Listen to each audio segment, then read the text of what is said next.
He saved her from the gallows. He a Comanche. They branded him a savage.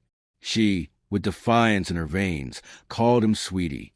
The dawn of 1876 broke like a pale blade over Dusty Hollow, Arizona, a place where the wind carried judgment and silence clung like a shroud. The air was bitter, cold enough to bite through wool and resolve. Above the square, the sky hung low and heavy. A sheet of dull silver stretched over the town's shame.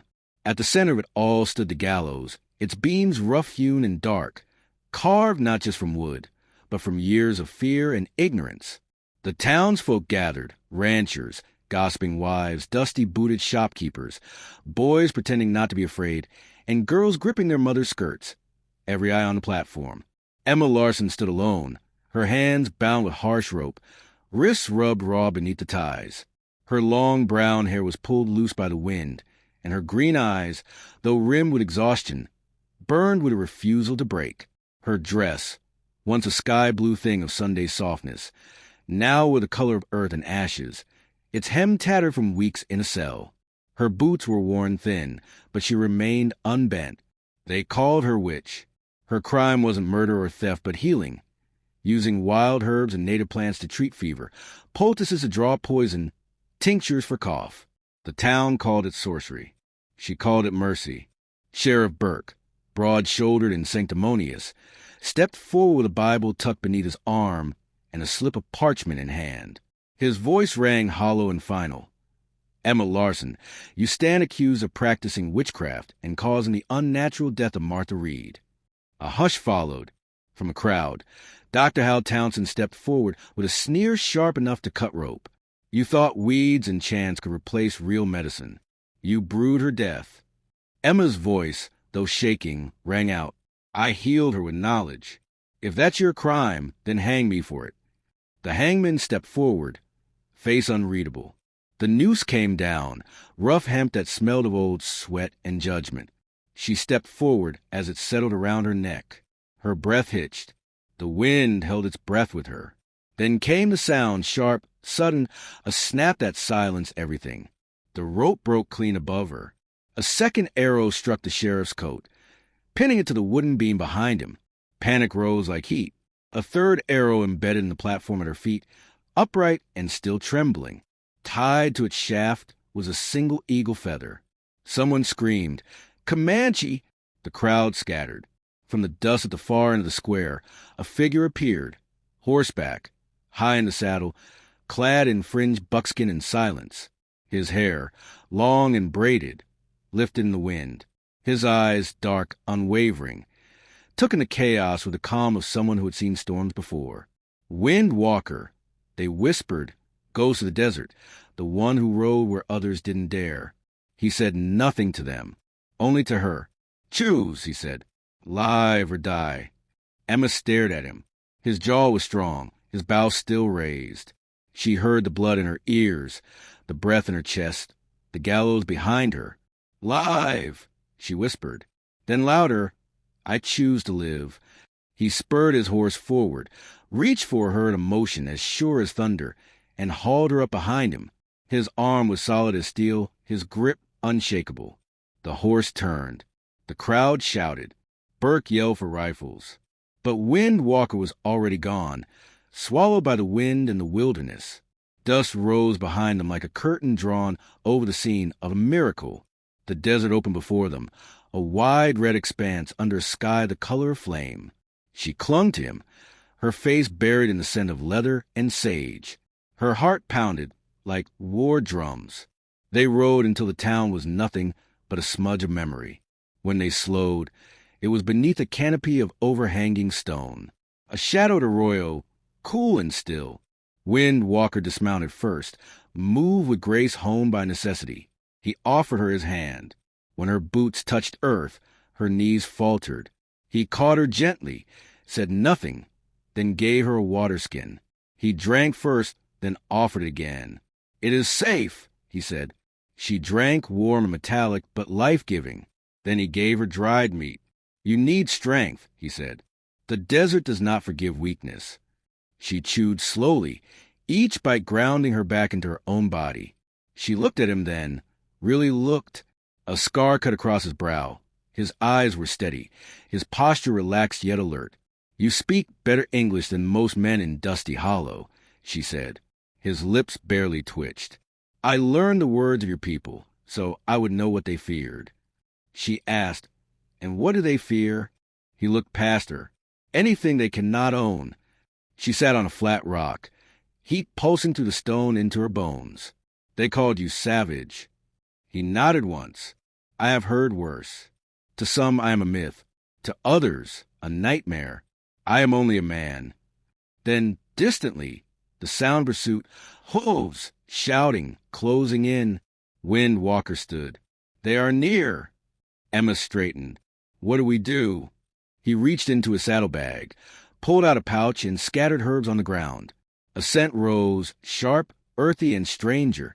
The ground beneath them held the sharp scent of crushed leaves and bitter roots, a fragrance ancient and wild. The aroma rose like a warning, sharp, strange, earthy, and unsettling. Emma wrinkled her nose, her voice tight with uncertainty. "What is that?" Wind Walker did not pause, only said, "Which sage?" "The smell unsettles horses." His tone was calm, like he had answered this question many times. He motioned for her to follow, already stepping lightly through a narrow path that wound into the rocks. The entrance was barely wide enough for a single body. She hesitated, then pressed on behind him, the rough sandstone scraping her sleeves as she squeezed through the ancient cut. Wind Walker moved as though the stones themselves remembered him, as though his footsteps were not new, but a return. Behind them, chaos broke like thunder. Horses screaming, men shouting, leather creaking under sudden panic shifts. The scent had done its work. Riders cursed, confused, and spooked, their mounts no longer willing to follow. Wind Walker glanced over his shoulder. They will not follow. Not now. Emma leaned heavily against a canyon wall, her chest rising and falling with exhaustion and relief. "You knew this path," she said between breaths. "I know this land," he replied, his voice steady. "Better than they know their guns." She stared at him, sweat dampening her brow. Dust streaked across her cheek. "I do not understand you." He looked at her, quiet and patient. "You do not have to," he said gently. "Only trust that I mean you no harm." She studied his face, tried to read the truth in his expression. "I want to believe that." He didn't blink. "Then believe it." The silence between them stretched out, not tense but profound. The desert wind whispered past like a lullaby, soft against the stone. For the first time since the gallows, Emma did not feel hunted. She did not feel alone. She felt chosen. As the afternoon wore on, the shadows grew longer and cooler, curling along the canyon walls like paintbrush strokes on sunburnt stone. Wind Walker led her forward again, through another narrow passage. Their footsteps softened on the packed earth, the silence interrupted only by the distant cry of a hawk and the quiet rhythm of their breath. Then, so subtle at first it seemed imagined, came the sound of water, not a trickle, but a murmur, a song.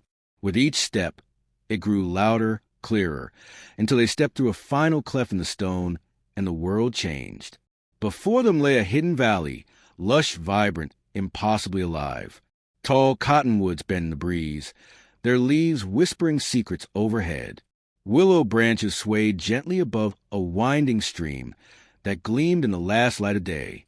Wildflowers burst like stars across the meadow, purple asters, golden sunbursts, bright red paintbrush blooming in the crevices between mossy stones. Emma stood still, eyes wide, mouth parted in awe. "It's beautiful." Wind Walker dismounted first, moving with reverent quiet, then motioned for her to do the same. "This place is sacred," he said softly. "It is called the breath of the earth. Only those chosen by the spirits can find it." She stepped down, almost afraid to disturb the magic. "Where's this place?" she asked, wonder lacing every word. "Here," he said simply, "where my people came for vision quests, for healing. The land remembers us here. It does not forget who we are."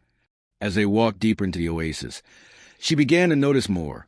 Symbols etched into the canyon walls, spirals and sunbursts and feather shapes worn smooth by wind and time. She stopped, breath catching. "I've seen these before," she whispered. When I was 16, a Comanche elder named White Wind Woman taught me desert medicine. She drew these symbols while she spoke. I never forgot them. Wind Walker turned sharply, his face unreadable. White Wind Woman was my grandmother. Emma's heart stumbled. She saved me when I was ill. Said healing was not about power. It was about humility. Listening. She told me to hear the plants before I tried to use them. Wind Walker's expression softened.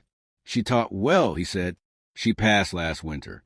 But she lives in those who remember her. They stopped beside the stream. Its waters cool and silver in the golden light. Wind Walker crouched and drew a bundle of dried salvia from a pouch, struck flint, and coaxed a flame.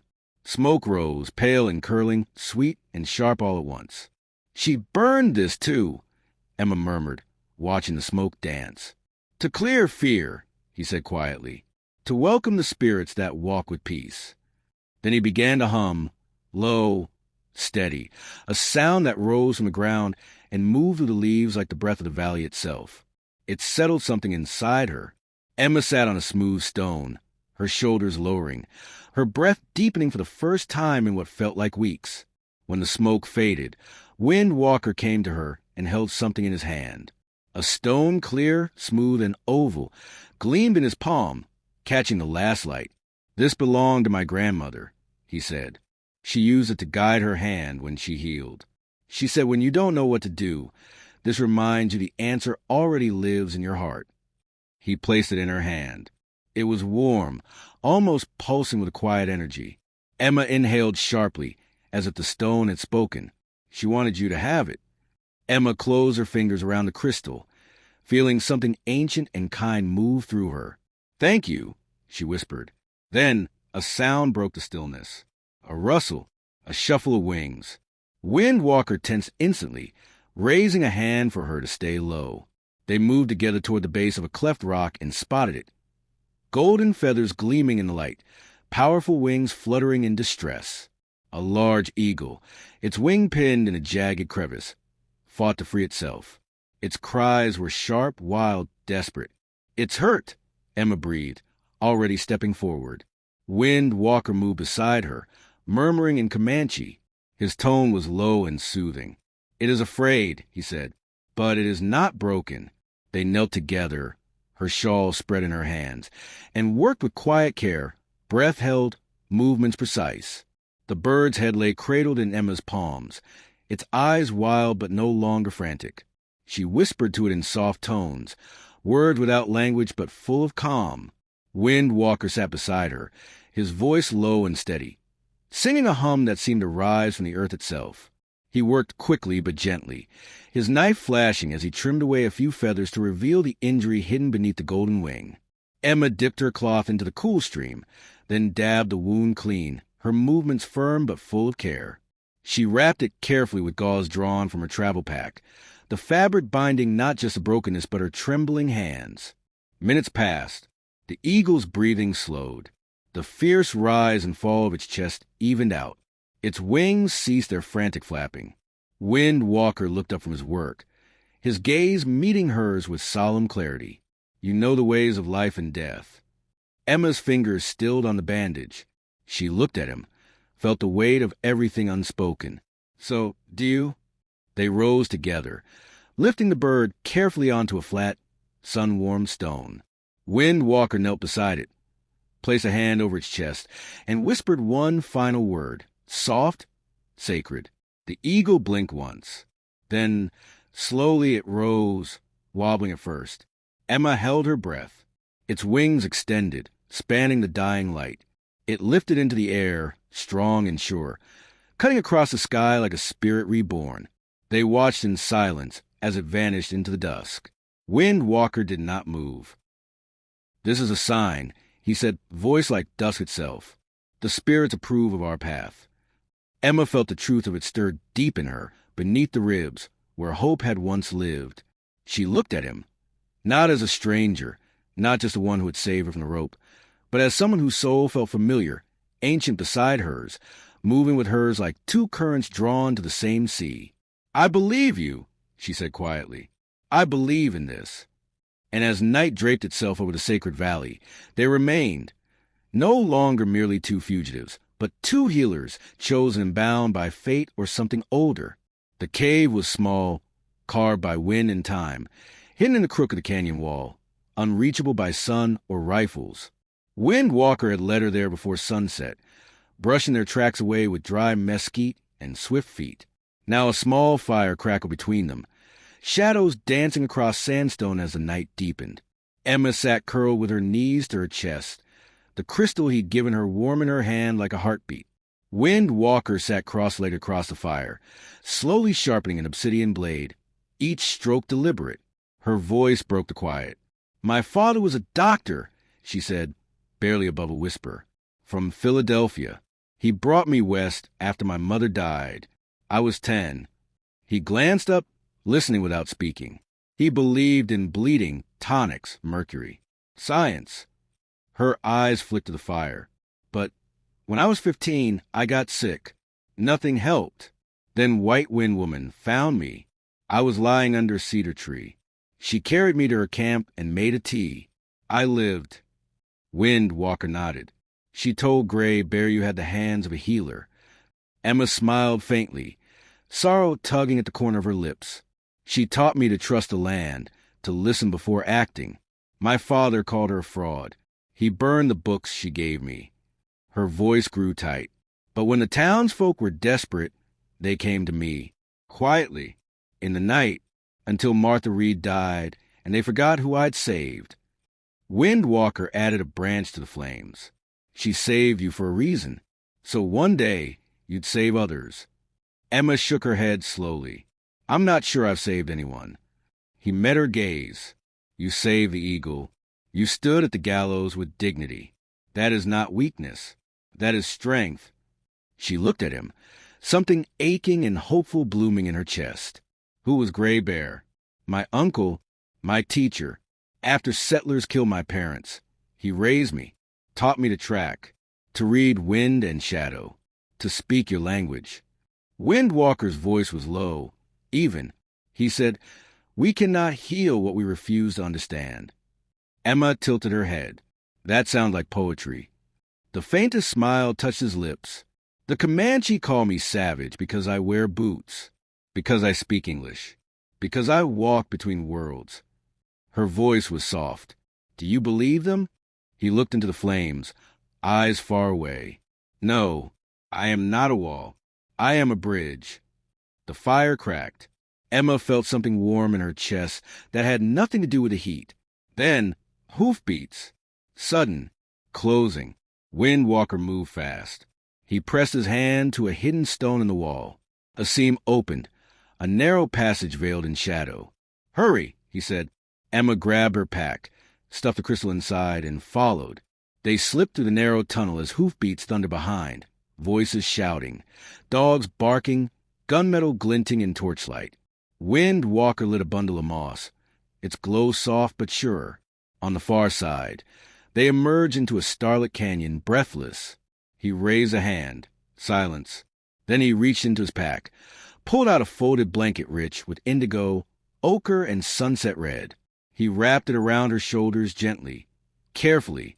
"Keep warm," he said. "The desert is cold at night, but the heart does not have to be."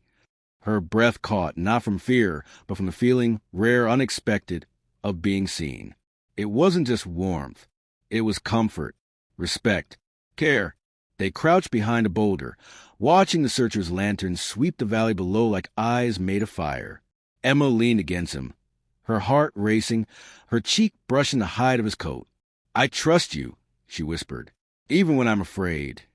He didn't answer with words. He didn't need to. His arm came around her shoulders, firm, calm, and in its embrace, fear became something she could carry. Not alone. Together. The canyon narrowed again into a jagged red spine above a yawning chasm. One misstep meant vanishing into forever. The wind howled here, wild and sharp, pulling at Emma's cloak, tugging at her hair like a warning.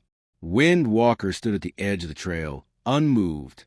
"We walk," he said, nodding toward the narrow path carved into the cliff face. "The Comanche camp lies beyond." Emma stared at the passage before them. A narrow, jagged trail cut into the red rock, barely wide enough for two boots to walk side by side. The wind hissed through the canyon like breath through teeth. Her throat tightened. She swallowed hard. "That leads to your people?" she asked. Wind Walker gave a single, solemn nod.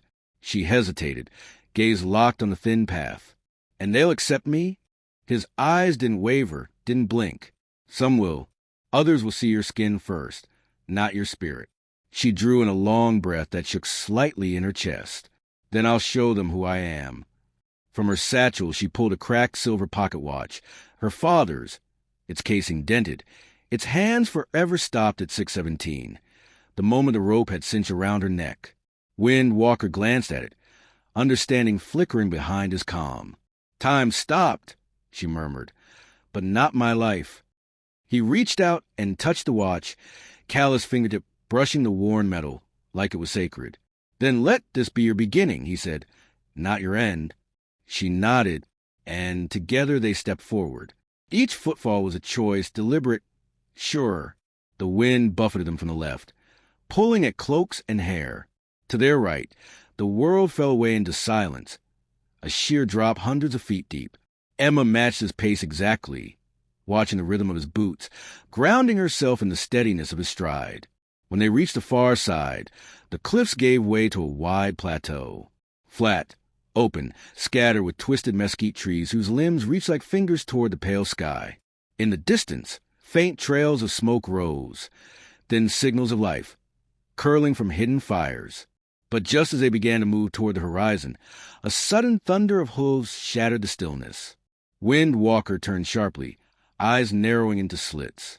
From the mouth of the canyon they'd just crossed, 7 riders emerged, the sun flashing off rifles and silver buttons. Leading them was a man Emma knew too well. Dr. Townsend, black frock coat flapping, mouth curled into a sneer. He raised a gloved hand, signaling the others to halt, then called out across the plateau. "There she is, the Witch of Dusty Hollow." Emma froze, her instinct pulling her behind Wind Walker like the wind behind stone. Townsend's voice rang again, sharp as broken glass. "Give her up? Savage.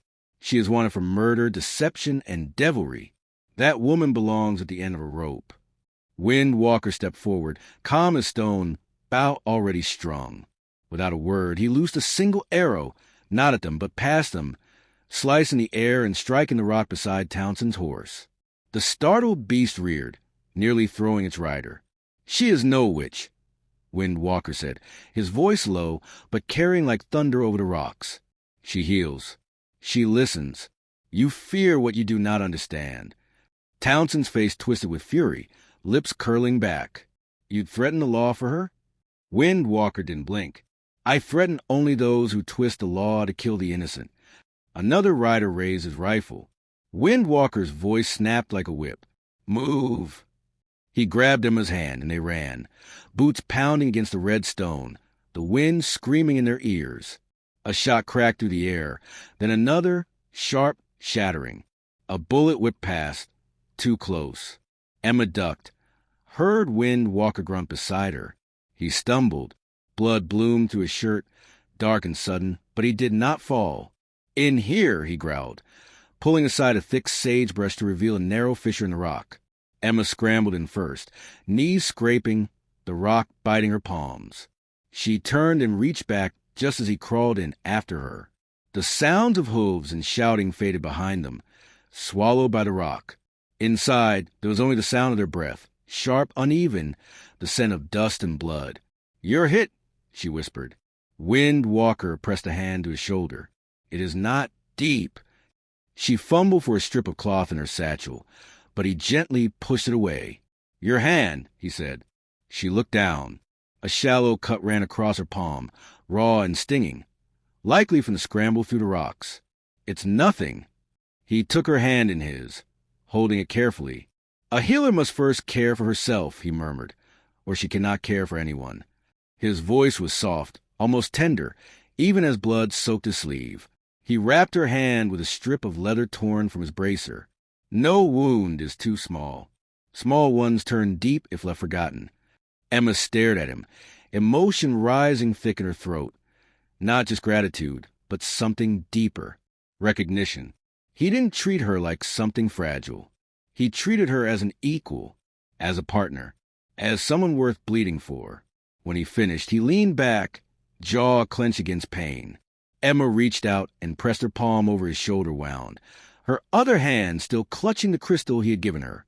"You saved me," she whispered again.